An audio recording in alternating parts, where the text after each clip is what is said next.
have a callback for 86 Central. Negative K, nothing further, just see the cabbie in the corner. 19 Sergeant Central. 19 Sergeant K.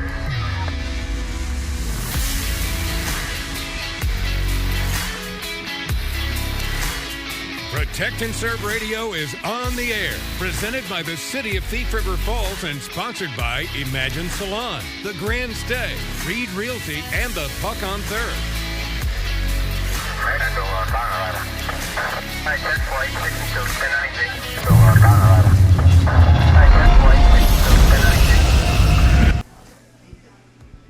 Okay, yeah, sorry. Welcome to another edition of Protect and Serve Radio. I'm here with Chief Wittenberg and a recent retiree, Grant Nelson, who worked at the Law Enforcement Center for quite some time. How many years was it, Grant? It was 31 years, or almost 30 years. 30 years and 9 months. Oof. Well, Yeah, we'll round that to 31. 31. How's retirement? It's awesome. It's been fantastic. Getting lots of stuff done that I didn't have time for before, and working at the radio station now. Awesome. Well, this week we don't have a segment. We didn't find anything to record, so we're going to do question and answers, come up with ideas. Grant's got some ideas. We have some questions here, and then we'll kind of what's coming up with this in the city here, calendar parking, some things to kind of look out for.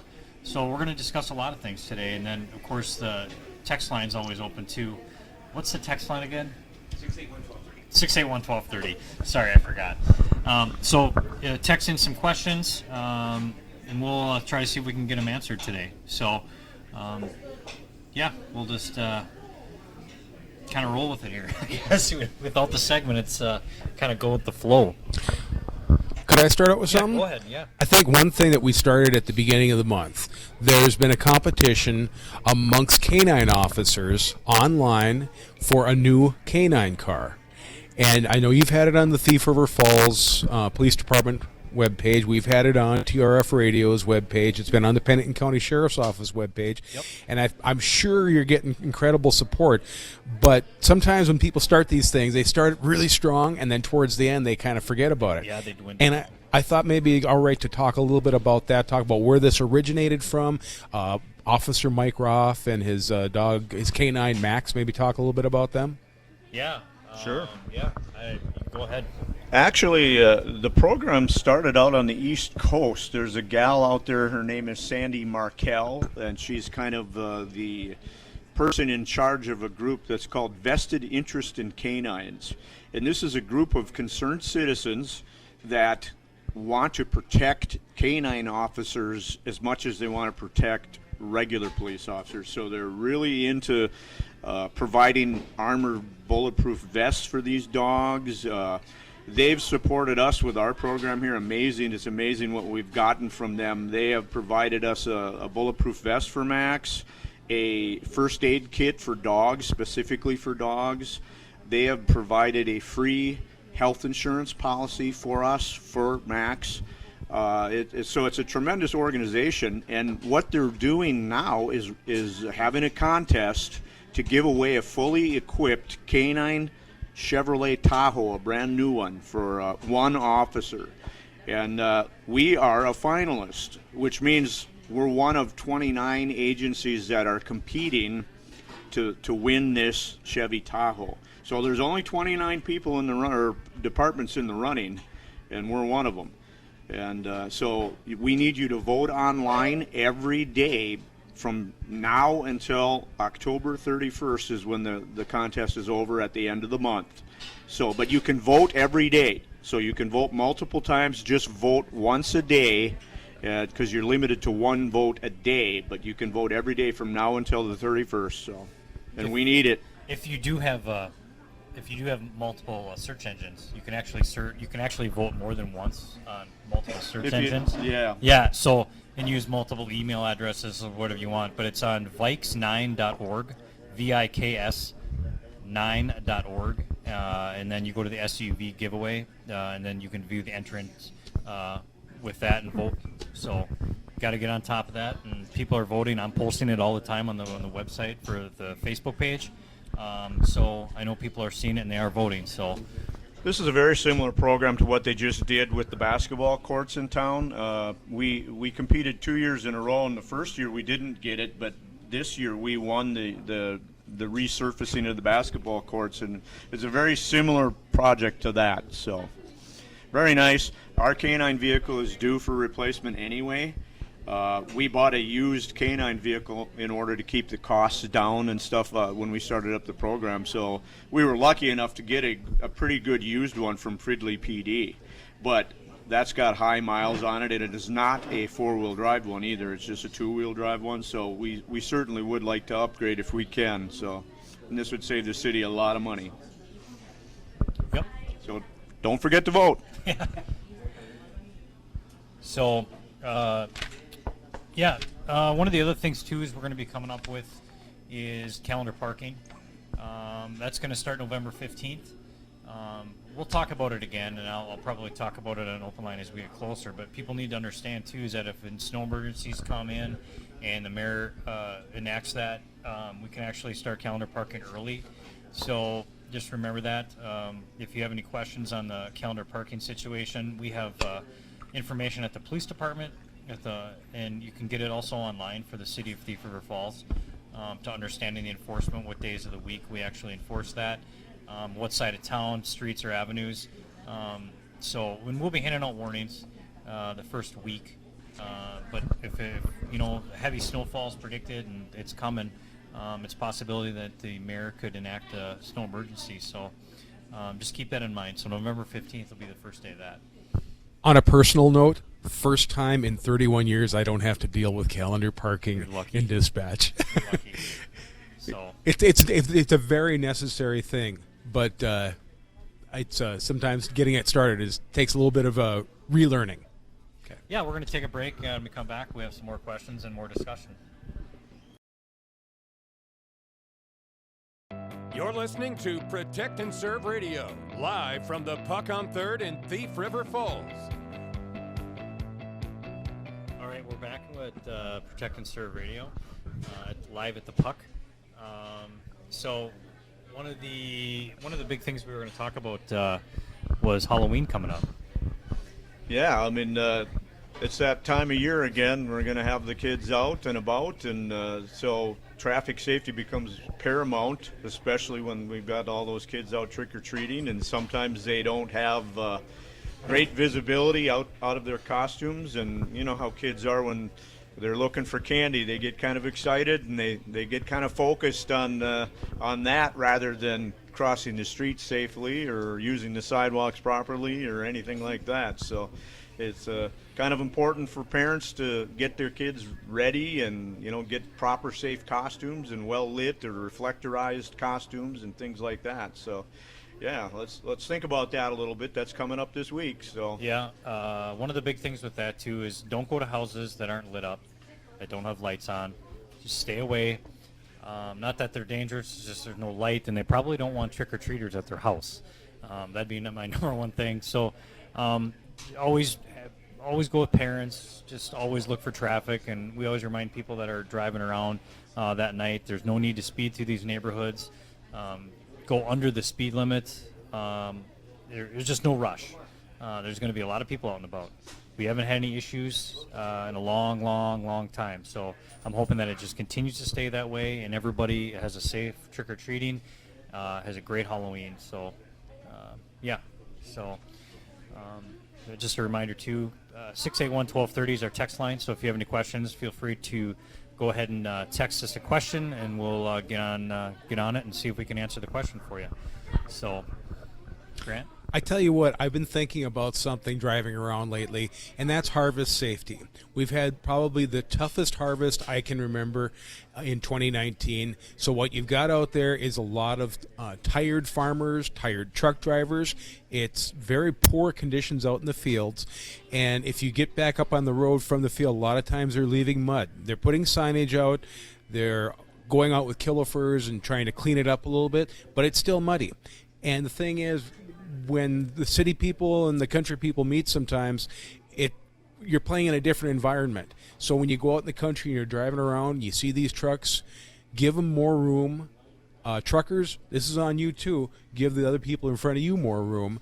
But at the same time, when you pass one of these vehicles, particularly a tractor or a combine, the proper way to do it is not to pass them at 55 miles an hour. You're supposed to match their speed, then pass. So this is a real critical time. They've already had a couple accidents further south, and it would be great if we could just really avoid that this year. If when you're out driving around, just take it into account. When you see a truck going down the road or a combine, you're basically seeing a small house driving down the road. So act accordingly. You know what I mean? Yeah, I know, and we've had accidents in the past with combines out in the county, and people have died. They're not paying attention. They rear-end a combine. So got to pay attention. Everybody's in a rush nowadays. So they got to get to their appointments, or they can't take that extra 3 minutes to just be very cautious when passing these.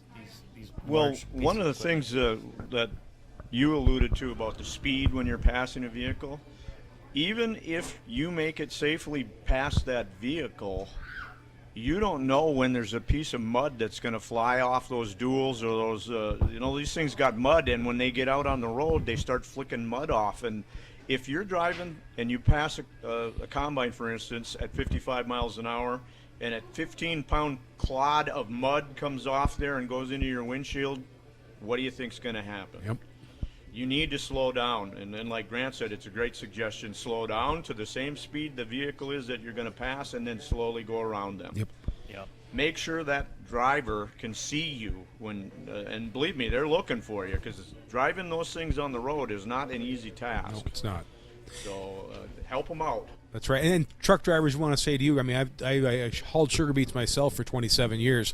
Make sure you take a little break, get a little coffee in you, take a 5-10 minute break, walk around the truck when you get to the field, stay alert. It's a big part of the safety, is just the basics. Yep, absolutely.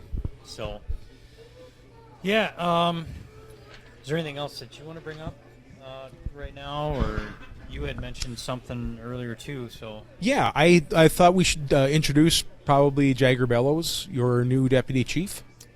Yeah, I think the chief can talk more on his Well, I cohort certainly there. can. He's been working now since mid-June for us, so I think he's gotten out and about and pretty much been introduced to most of the people we deal with on a regular basis anyway. But he hails from Bemidji.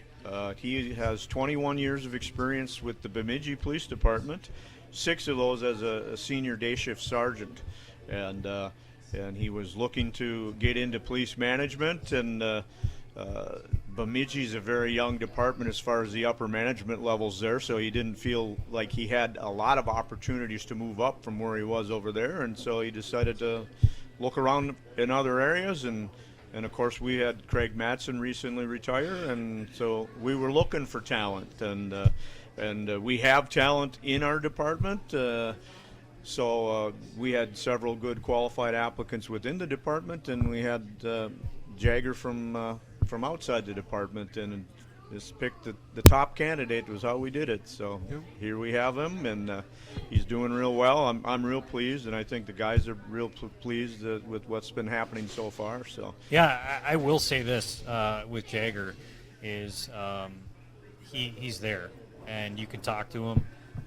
He's been on many calls that I've been on. He's covered some things on the street. He's approachable, and he cares.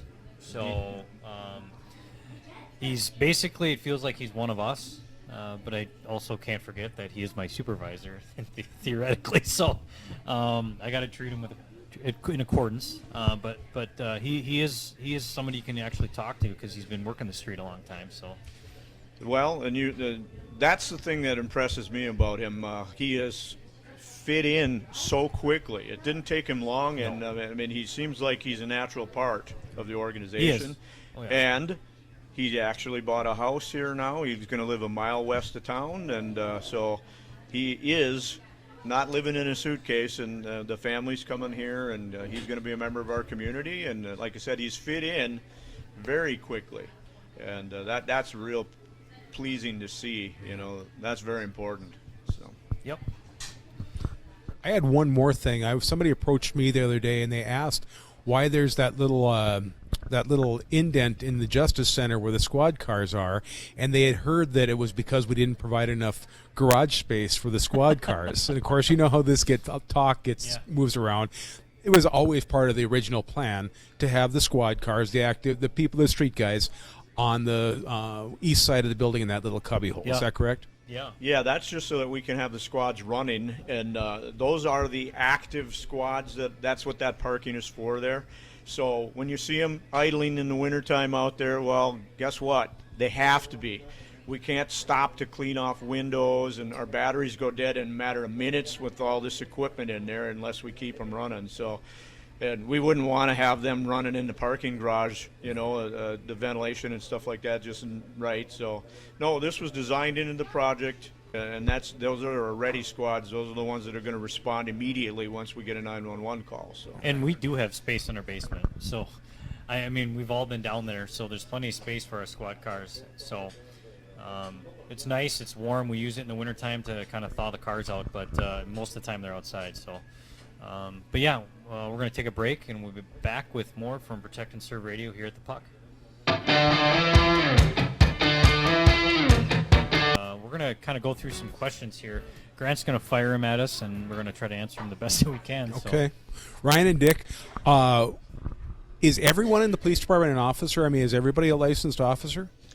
no, we currently have 19 people on our staff, and 2 of them are not licensed police officers. They're administrative specialists. So by far, the vast majority are licensed police officers, and you need to have a police officer license to be in those positions. But we do have 2 civilians that are members of our department, but they are not police officers, and they are vital to our operation over there. So they're the people that keep the thing running, basically, and handle all the administrative stuff, uniforms, equipment ordering, all kinds of things like that. So they're very essential members of our team, that's for sure. In some police departments, like ordinance enforcement, grass, junkyards, that sort of thing, are handled, I believe, by non-licensed. But in Thief River, it's licensed officers, right? Yes, we, like I said, we have 17 licensed police officers, including myself and the deputy chief.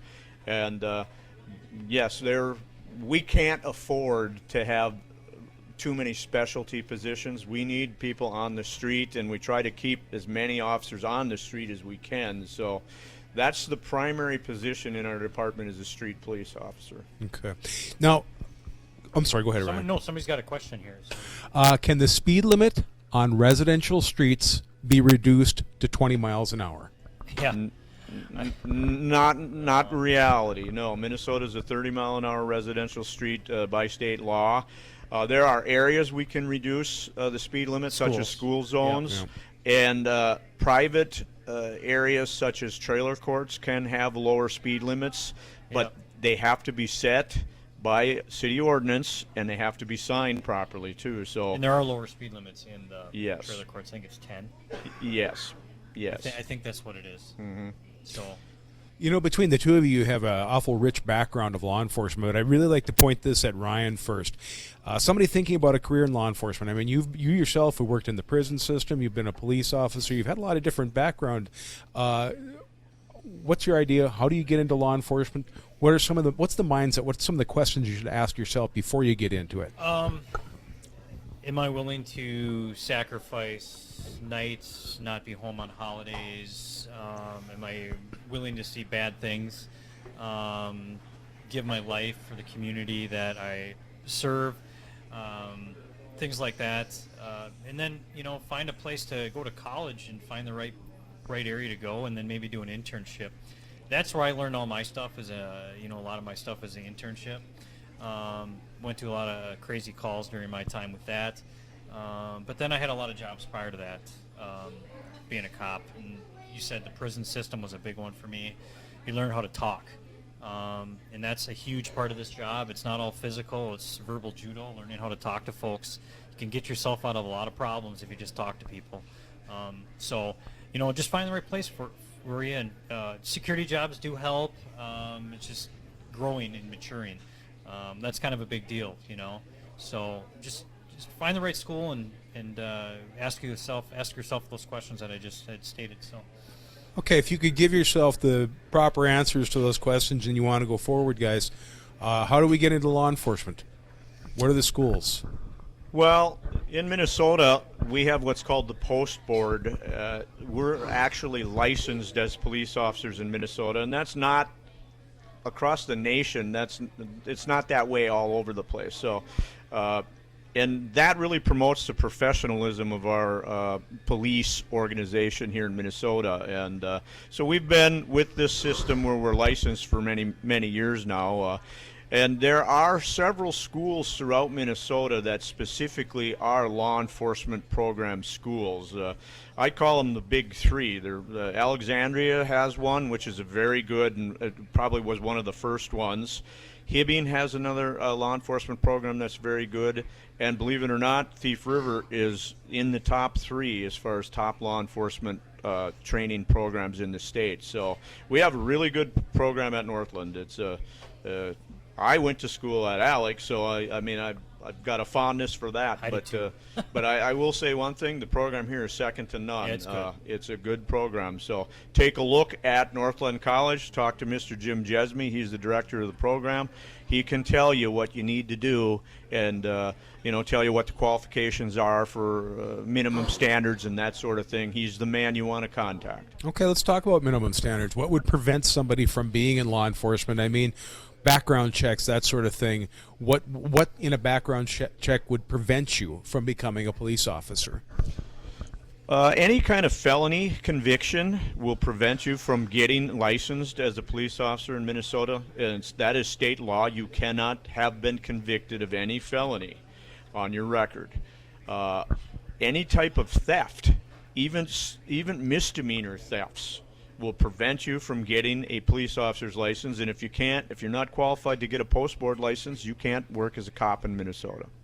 So anything like that. Domestics, you can't. Yep, can't violent have domestics, anything. Stuff like yep. that. And there's a list. There's a list. It's Yes, pretty- there's about 9 different designated crimes that prohibit you from ever having a police license in Minnesota. Yep. Okay, great. Those are some great answers to questions. Ryan, I'm going to turn it back to you. Yeah, so this is we didn't have, like I said, we didn't have anything to kind of feature this week, so we kind of answered some questions. I thought that we got some good discussion. I think we'll try to get this every couple months. We'll try to do a question and answer discussion type deal. So yeah, that'll be it from the Puck here. Another edition of Protect and Serve Radio. Thanks, Grant, and thanks, Chief Whitberg, for Thank you. coming along for the ride.